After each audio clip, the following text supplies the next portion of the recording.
Aloha, I'm Kellie Nakahara, and here are today's top Hawaii headlines from the editors at the Honolulu Star-Advertiser. Also, huge mahalo to Longstrokes Hawaii for sponsoring the show.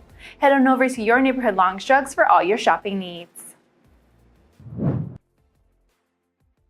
Honolulu police arrested a man on suspicion of second-degree murder this morning after officers found the body of a woman in a burned-out car in Mililani High School's parking lot. Witnesses saw a car fire and called 911 at about 6:40 a.m. After putting out the car fire, Honolulu firefighters found the woman's body in the burned vehicle. Honolulu police said officers responding to the call were told that witnesses saw a man opening and closing the car's doors during the fire and then running away. Police were told the suspect was carrying a bladed-type weapon.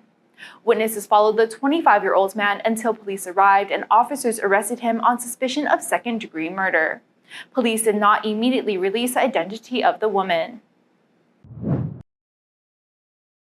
President Joe Biden told Americans today that the nation's financial systems were safe after the stunning collapse of two large banks since Friday. Speaking from the White House, Biden told the nation, "Your deposits will be there when you need them." His comments came after a run on deposits Friday at Silicon Valley Bank as depositors rushed to withdraw their funds all at once. It is the second largest bank failure in U.S. history and was quickly followed this weekend by the collapse of New York-based Signature Bank. The president promised that taxpayers would not be on the hook for any losses from the two bank failures. Federal regulators also said Sunday that the overall U.S. banking system was healthy and not in danger of collapse. The Hawaii State Legislature has advanced nearly 1,000 bills as lawmakers head to the second half of the 2023 legislative session. Bills that are still under consideration would pump $300 million into a state affordable housing fund, reinforce abortion rights, and lower the impairment threshold for drunk driving arrests.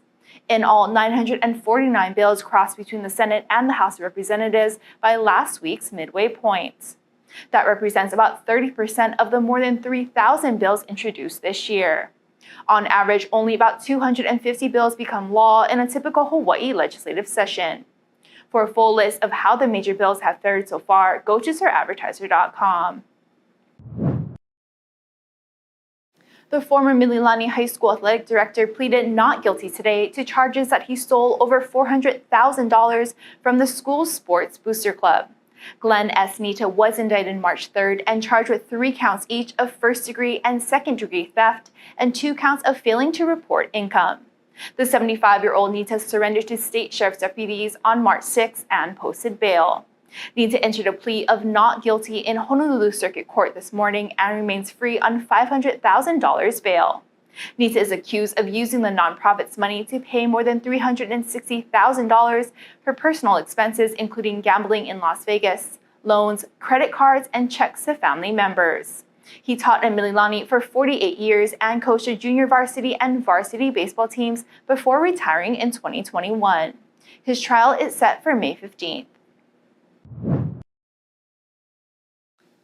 Finally, today, the University of Hawaii Rainbow Wahine basketball team will head to Louisiana later this week for their second straight appearance in the NCAA Women's Basketball Tournament. The Rainbow Wahine won the Big West Tournament title on Saturday after beating UC Santa Barbara. And on Sunday, they learned that they will be heading next to Baton Rouge, Louisiana for a first-round NCAA matchup against LSU. UH is the 14th seed in the Greenville region of the tourney, while LSU is the number 3 seed.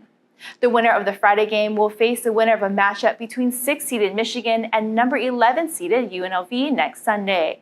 This will be the Rainbow Wahine's 8th NCAA tournament appearance. For more on these stories and all the latest headlines, subscribe to the Honolulu Star-Advertiser. Visit Hawaii's top source for breaking news online at StarAdvertiser.com and download the Star-Advertiser mobile app. Mahalo, have a great day, and we'll see you right back here tomorrow. I was able to earn my master's degree in 6 months at WGU. The competency-based learning made all the difference in the world because I was able to apply what I already know and move through those courses faster.